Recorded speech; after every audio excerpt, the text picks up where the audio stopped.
Hello, I'm Mrs. Adderman, and I'm going to read chapters 10 through 12 of The Wishmakers. All right, here we go. We slept in a barn. A ray of sunlight pierced through the slats in the wall and woke me up. I sat forward abruptly, confused about where I was and what I was doing. Then it all came flooding back to me. I had a genie. I was on a quest to save mankind. I looked around for Ridge. He was still asleep in the corner of the barn, curled up around a barrel.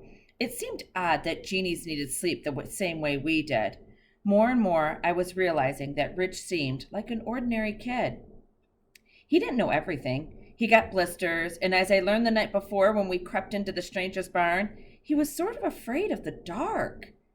I spotted Tina sitting on an overturned bucket, her face towards the open door. I wondered when she had finally drifted off to sleep the previous night and how long she'd been awake that morning. She seemed troubled. There was something about Tina that I couldn't grasp. I had a lot of questions for her, starting with the woman in the hospital bed. But so far, Tina didn't seem interested in answering them. I'd have to get to know her, break down her defensive barrier. After all, if you're going on an impromptu road trip with someone to save the world, wouldn't you want to know them better? I approached her in time to see her tinkering with the watch on her wrist. It looked nearly identical to mine. My approach must have startled her because Tina quickly lowered her hand as though trying to hide what she's been doing. Her behavior caused me to turn to my own hourglass watch. I ran my thumb around the leather band, but there was no clasp. How was I supposed to take this thing off? Using my fingers, I tried to slide it over my hand. You can't take it off, Tina said, watching me. That's what I was just trying. I guess the universe wants us to have a fair amount of time to think about each consequence, I said, giving up on the watch. Tina raised her eyebrows. Not much of what the universe does seems very fair. I thought about stepping outside and catching some fresh air, but I didn't know how far that would put me from Ridge. I glanced back at him. Snapping the tether would be very rude awakening. Have you snapped your tether yet? I asked. Tina shook her head. It's painful. I'd recommend staying close to Vale for the next 6 days. 6 days? Tina repeated. I hope that was enough time to complete our quest. How do you think it will happen? I asked. When our time runs out, all the pets instantly start devouring people? 1 minute we're walking along, and the next minute we're over our heads in lemonade? The consequence might not happen immediately, Vale said, causing me to turn. I hadn't realized she was listening to our conversation. It's not like the universe wants it to happen. It'll be a result of someone's choice. My choice? I asked. I didn't see how failing to stop Thackeray would result in zombie pets. Think of the bigger picture, Vale continued. If this Thackeray person opens the undiscovered genie jar, he'll have wishes. Maybe one of those wishes will be to transform all pets into zombies.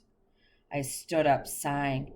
It didn't seem fair that my big consequence could happen as a result of someone else's choice. But then I agreed with Tina that nothing about the universe's methods seemed fair. Tina glanced over at Vale. Time's ticking. We should get moving. I awakened Ridge as the four of us ate a breakfast of peanut butter sandwiches from the backpacks.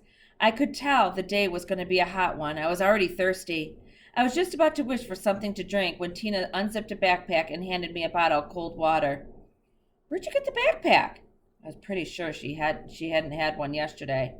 I wished for it this morning, Tina replied. Full of water bottles, but it doesn't get too heavy. She was a smart one. I probably would have thought about the weight of carrying water bottles around. I wouldn't have thought about the weight of carrying water bottles around. I twisted off the lid and took a long drink. That's why we're a team, right? Tina continued. To share the load. I figured you've got the sandwiches, so we should get the drinks. Well, then what's your consequence? I asked. Tina grunted. Next time I touch someone's hand, our fingers will lock together for 5 minutes. I quickly tucked my hands into my pockets. Magically holding hands with Tina would be plenty awkward. How are we going to get to Mount Rushmore? Ridge asked. I still hadn't told anyone about the Thackeray was planning to do once he arrived there. His notebook had given me details, but I didn't want to share them with Tina. If she was going to keep secrets about the woman in the hospital, then I'd keep my own secrets. We could fly, Tina suggested. Ridge and I both groaned. I tried that already, I explained. Flying is a lot harder than it sounds. And may I suggest a method of transportation that doesn't require Vale and me to get stuffed into jars? Asked Ridge. That's a good point, said Tina. There are 2 of us wishmakers now. She looked at me. If we take turns wishing for transportation that could accommodate all 4 of us, then we'll only need to make half as many wishes. And it means half as many consequences, I said, feeling enthusiastic about Tina's approach. The 4 of us stood in an awkward silence until Tina finally said, You go first, Ace. I took a step back. No way! I got the sandwiches. And I got the water, Tina rebutted. And technically, you wished for the sandwiches before we even met. So that doesn't count. Either way, it's your turn. I don't like the idea of taking turns, I replied. Wishing for a supply of water had nothing to do with our quest. Wishing for transportation to catch Thackeray will probably have a more serious consequence. Then I don't see how we're supposed to work together, Tina said. If you won't wish, then we'll have to get to Mount Rushmore the old-fashioned way. She turned abruptly, moving out of the barn with Vale behind her. I gave Ridge a puzzled look. What's the old-fashioned way? Chapter 11. Walking. Walking is what Tina considered the old-fashioned way of getting places. The 4 of us reached the interstate pretty quickly on foot. It was mid-morning by now, and the summer heat seemed to be increasing with every step. Cars whizzed by at high speed, not even slowing to acknowledge our ragtag group. Tina and Vale led the way, with Ridge and me following a few yards behind. Neither pair spoke to the other about the stubborn determination not to be the next wishmaker to wish. After a long stretch in the blazing sunlight, Vale suddenly stopped under the shade of a scrubby tree. She turned around and threw her hands in the air, red hair sweaty and plastered on her forehead. You have the power of the universe at your fingertips, and we're walking? Vale shouted. She looked at Tina and then at me. Would one of you please make a wish? As Ridge and I drew into the shades beside the girls, I could see that Tina's resolve was weakening. I completely understood her desire to avoid a consequence. But wasn't walking in the summer heat a consequence of its own? Rock, paper, scissors, I said to Tina. What? She asked, wiping a bit of sweat from her face. Let's play rock, paper, scissors, I said. The loser has to make a wish that'll help us get to Mount Rushmore. Tina squinted out across the highway, apparently deep into thought. Yeah, all right, she finally said. Tina held out her fist first, ready to compete for a wish. Best out of 3, I asked. Waste of time, Tina said. First round wins. Tina was smart, and she didn't mess around. I studied her sweaty face, wondering if she was the type to play scissors or rock. For some reason, she didn't seem like a paper person to me. Rock, paper, scissors, I said, the 2 of us shaking our fists and displaying our choice on the 3rd count. My hand was out flat, and my decision was to play paper paid off. Tina's fist was a rock. I held out my paper hand, a victorious smile tugging at my lips. Tina stepped back, scuffing the ground with her foot. That never makes sense, Ridge says. I beat Tina's rock, I replied. With paper? Ridge asked. How does paper beat a rock? Paper covers the rock, I answered. But a rock could easily rip through paper, Ridge says, even if it was covered. I scratched my head. It's not supposed to make sense, I said. It's just a game. I turned back to Tina, shrugging good-naturedly, and I won. Tina was biting her cheek in thought, and I was anxious to see how she would handle the wish. On one hand, she could wish for something big and magical, a hover car or a giant eagle to carry us to our destination, but that was likely to have a fairly steep consequence, putting us back on Thackeray's trail without any effort on our part. Ridge had said that a less direct wish would typically result in an easier consequence. I wish, Tina began, that the next car to pass us will blow out a tire. I cut in as an hourglass watch opened her wrist. Are you sure that's a good wish? It made no sense to me. If we wanted a car to take us somewhere, we would need 4 tires. All right, said Vale, ignoring my concerns. If you want the next passing car to lose a tire, then every time you sit down, you'll scream. How long will this go on? Tina asked. Just until the end of the week. Will I constantly scream? Tina asked. Or just let out one little shout? One short scream, answered Vale. How loud will I scream? That's hard to describe, Vale said. About like this. He gave out a little shriek. It wasn't a full-volume, blood-curdling scream, but it certainly wasn't very quiet. What if I don't want to? Tina asked. Or if I forget? The universe won't let you miss it, answered Vale. It will be a reaction, like sneezing. Tina was getting into details which I couldn't appreciate, but her hourglass was nearly out of time. What do you decide? Vale asked. I don't know why Rich thought it was a good idea to cut in with a scenario for Tina to consider. Her time was already short. What if you get kidnapped or someone comes to rescue you? The only way to get out is to sit down on the ground and slide through a laundry chute. But when you sit down to escape, the consequence makes you scream, and the bad guy comes in and stops you. What are you talking about? I asked. I just want her to think through all the possibilities, Rich said. Sometimes a consequence doesn't seem so bad at the time you accept it. Then later, you regret not thinking it through. You don't think it through when I wish, I pointed out. There usually isn't time, said Ridge. We're under a very strict deadline before the deal expires. So is Tina, I said. She doesn't get extra time to make her wishes. I paused. Does she? I turned to ask Tina how long her white hourglass timer was, but in that precise moment, there was a loud bang, a screeching of tires, and a clunky blue Oldsmobile veered off the side of the interstate. Its tire had blown to shreds, and the driver looked a mix of angry and surprise as he limped the vehicle to a stop just 50 yards ahead of where we stood. Our ride's here, Tina said, gesturing to the old Oldsmobile. She must have accepted the consequence while Ridge and I were debating. Oh no, she added. I don't get extra time. Chapter 12. The four of us jogged to the crippled Oldsmobile while the other vehicles continued to zoom by on the westward interstate. Now what? I asked Tina. You got a car to stop, but it only has 3 tires. That's not going to get us to Mount Rushmore very fast. It'll have a spare, Tina said. Cars always have spare tires.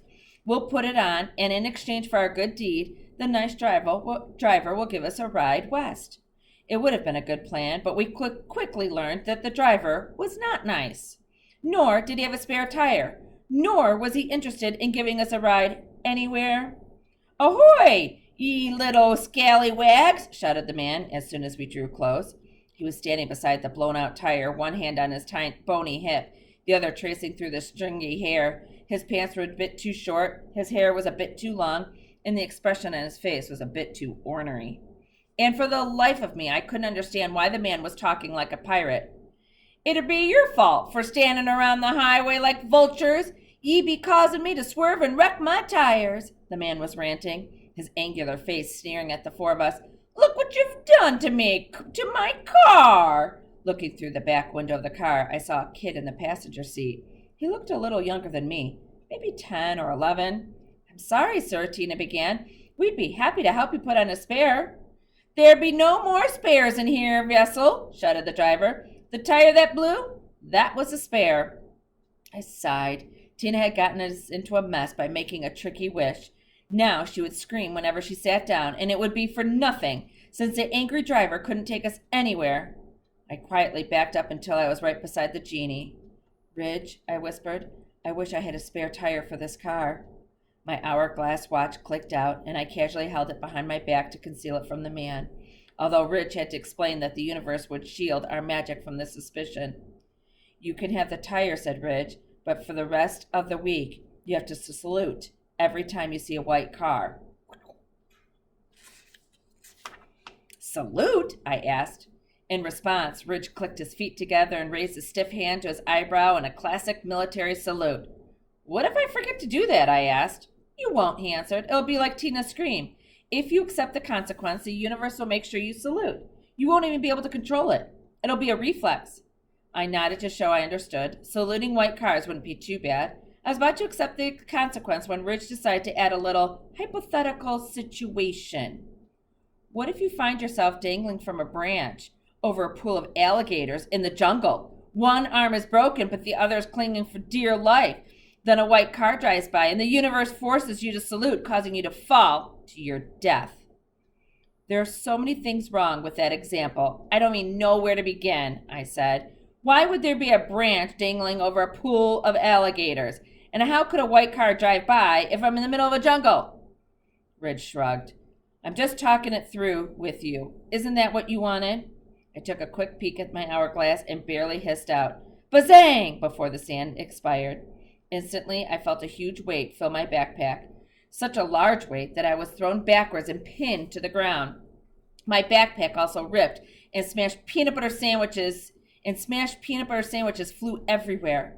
Why did the spare tire appear in my backpack? I asked, slipping out the straps and leading my ruined pack in the roadside dirt. Ridge shrugged. She'd probably be glad it didn't show up in your pocket. A short distance away, Tina was arguing loudly with the angry driver, and I saw the boy inside the car watching with intensity.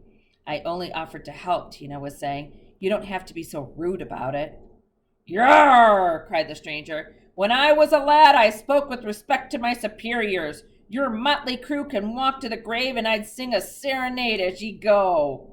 Excuse me, I said, walking over to them, but the heated argument would not be so easily interrupted. Looks like you be walking with us, Tina retorted. She pointed inside the car. What kind of father drives this kid clear out here without a spare tire for emergencies?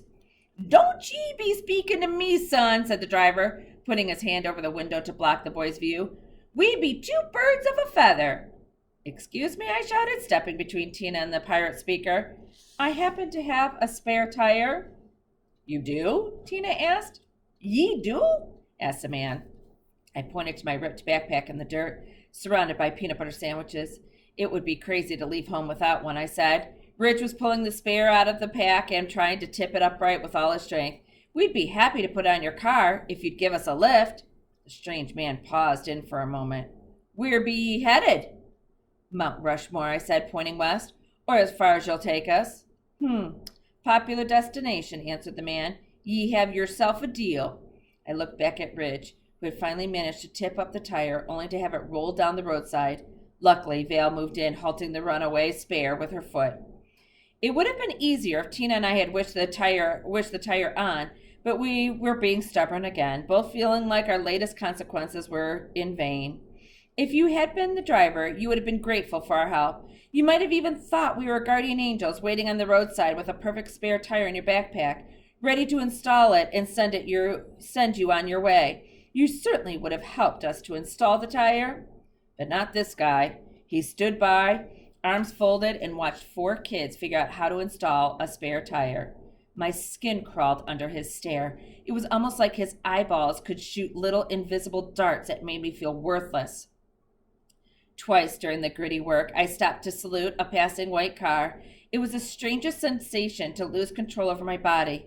Just as Ridge had described it, the gesture was completely automatic.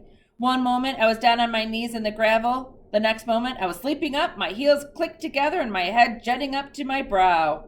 And my hand jutting up to my brow. That should do it, said Tina, stepping back from the tire. Her hands were completely black, and her face was smudged from where she brushed at the sweat.